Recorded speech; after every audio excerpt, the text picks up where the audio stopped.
হাতের কবজিতে অনেকের টিউমার দেখা দেয়। অনেকের এটা অপারেশন করতে চান, কিন্তু অত সহজ ব্যাপার না, অনেক সময় বিপদও ঘটতে পারে।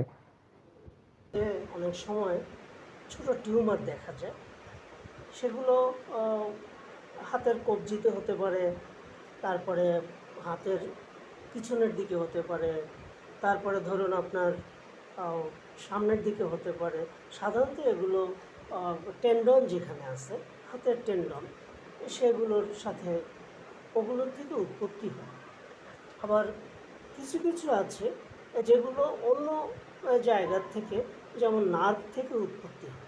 এখন সমস্যা হলো, আপনি যে টিউমারটা, সেটা যদি আপনার টেন্ডন বা হাড়ের যে ক্যাপসুল আছে, যেটা অ্যাটাচমেন্ট, হাড়ের যে জয়েন্টগুলো যে আছে, জয়েন্টগুলোর থেকে যদি উৎপত্তি হয়, তাহলে আপনার এটাকে আমরা গ্যাংলিয়ন বলি।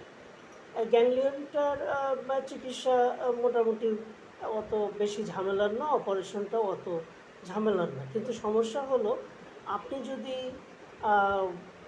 আপনার এই টিউমারটা যদি নার্ভ থেকে উৎপত্তি হয়, নার্ভের শীত, নার্ভের যে কাভারিংটা থাকে, কাভারিং থাকে তো প্রত্যেকটা নার্ভের, সেই কাভারিং থেকে যখন টিউমারটা ডেভেলপ করে, তখন টিউমারটা শেষ পর্যন্ত নার্ভের মধ্যেই অনেক চাপ দেয়, বেশ চাপ দেয়, নার্ভের যে ফাইবারগুলো আছে সেগুলোকে চাপ দেয়।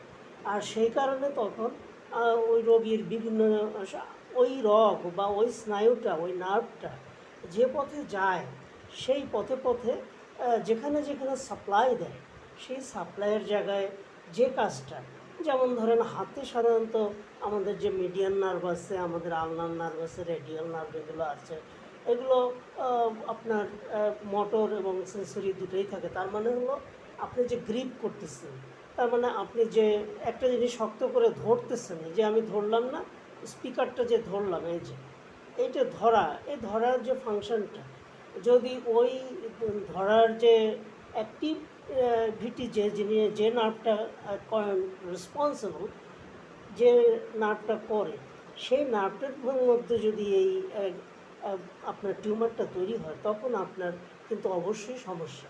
কারণ এই গ্যাংলিয়ন অপারেশন করতে গিয়ে যদি ওই নার্ভ কাটা পড়ে কোনো কারণে ভুলবশত, এবং সার্জন যদি আগে থেকে এটা না খেয়াল করে, যে বা পরীক্ষা নিরীক্ষা করে না ক্লিয়ার হয় যে whether it is ganglion or schwannoma, তো সেটা কিন্তু অবশ্যই সমস্যা হবে। তাই সেই কারণে আপনার যখন এই সমস্ত ধরনের সমস্যা আপনি করবেন, তখন অবশ্যই কিন্তু আগে থাকতে আপনাদের ডায়াগনোসিস করে নিতে হবে। তা ডায়াগনোসিসটা কীভাবে করবেন? এখনকার দিনে ধরেন অনেক উন্নত মানের অনেক কিছু পাওয়া যায়, যেমন আমাদের সিটি স্ক্যান, এমআরআই, এগুলো করে আপনি ক্লিয়ার হতে পারবেন, শিওর হতে পারবেন। যেমন আপনার যদি এটা গ্যাংলিয়ন হয়, সেক্ষেত্রে এটা কালো আকারের থাকবে। আমি কিন্তু ছবিতে আপনাদের এটা দেখাচ্ছি, এই যে দেখুন। আর হলো, যদি সাদা হয়, না টিউমারটা যে আকৃতি, সেই আকৃতির সাদা যদি হয়, তাহলে বুঝতে হবে এটা কিন্তু সেই নার্ভের সমস্যা, নার্ভের থেকে এটা উৎপত্তি করে নিয়েছে। আর সেক্ষেত্রেই আপনাকে খুব সতর্ক থাকতে হবে, যেন তখন আপনি একজন নিউরোসার্জন অথবা অর্থোপেডিশিয়ান, এদের কাছ থেকে গিয়ে, বা অভিজ্ঞ কোনো সার্জনকে দিয়ে, যাদের এগুলো করার অনেক অভ্যাস আছে, তাদেরকে দিয়ে এগুলো করবে। অন্যথায় আপনার হবে কি, অপারেশনের সময় কাটা পড়লে, নার্ভ কাটা পড়লে, সেই নার্ভ যেখানে যেখানে সাপ্লাই করে, মানে যে জায়গায় ধরেন হাতের এই যে আঙ্গুলের সামনের দিক, এখানে যে নার্ভটা সাপ্লাই দিচ্ছে, আপনি এখানকার অনুভূতিটা কিন্তু পাবেন না। এই অনুভূতিটা তখন পাবেন আপনি একটা জিনিস যখন ছুঁয়ে দেখবেন যখন, তখন ওই বোধ পাবেন না আপনি, এটা যেখানেই এখানে। তারপরে এই যে গ্রিপ, এগুলো না পাবেন। তখন হবে কি, আর একটা জিনিস যখন আপনি ছুঁয়ে বুঝতে পারবেন না, আপনার এখানে একটু আগুনের ছ্যাঁকা লাগলেও আপনি টের পাবেন না, কিন্তু আপনার ওদিক থেকে কিন্তু হাতে আপনার ফোসকা পড়ে যাবে। তো এটা খুব এর জন্য সতর্ক রাখতে হবে। আর একটা ব্যাপার হচ্ছে যে, আপনাকে এটা করতে গেলে যে অপারেশনটা আপনাকে করতে হবে, সেটা ছবিগুলো আপনাকে কিছু কিছু দেখাচ্ছি আপনাদের, আপনারা দেখেন। তো প্রথম যে ছবিটা আছে সেটা ধরেন দেখেন, এই যে এটা হলো গ্যাংলিয়ন। কাটার পরে এই যে গ্যাংলিয়নটা দেখেন পানি ভর্তি এটা। আর একটা এই যে দেখেন এটা হলো গোল একদম হলুদ একটা চর্বির ইসের মতো মনে হচ্ছে, তাই বলে এটা কিন্তু লাইপোমা না।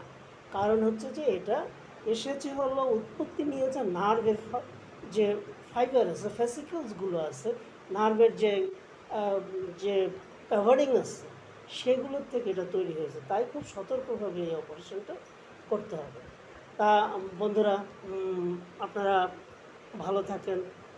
আপনাদের যে কোনো ধরনের অসুস্থতা বা কিছু হলে আপনারা যদি আশেপাশে ওরকম ডাক্তার না পান, আমাকে ফোন করবেন বা হোয়াটসঅ্যাপে কল করবেন, দেখবেন আপনার কাছেই একজন ডাক্তার আছে বলে মনে হবে। তা আজকে রাখি, ধন্যবাদ। আমার চ্যানেলটাকে অবশ্যই সাবস্ক্রাইব করবেন, সাথে লাইক কমেন্ট, যদি কোনো অসঙ্গতি মনে হয় সেটাও বলবেন। থ্যাংক ইউ, থ্যাংক ইউ, ভালো থাকেন। ওকে।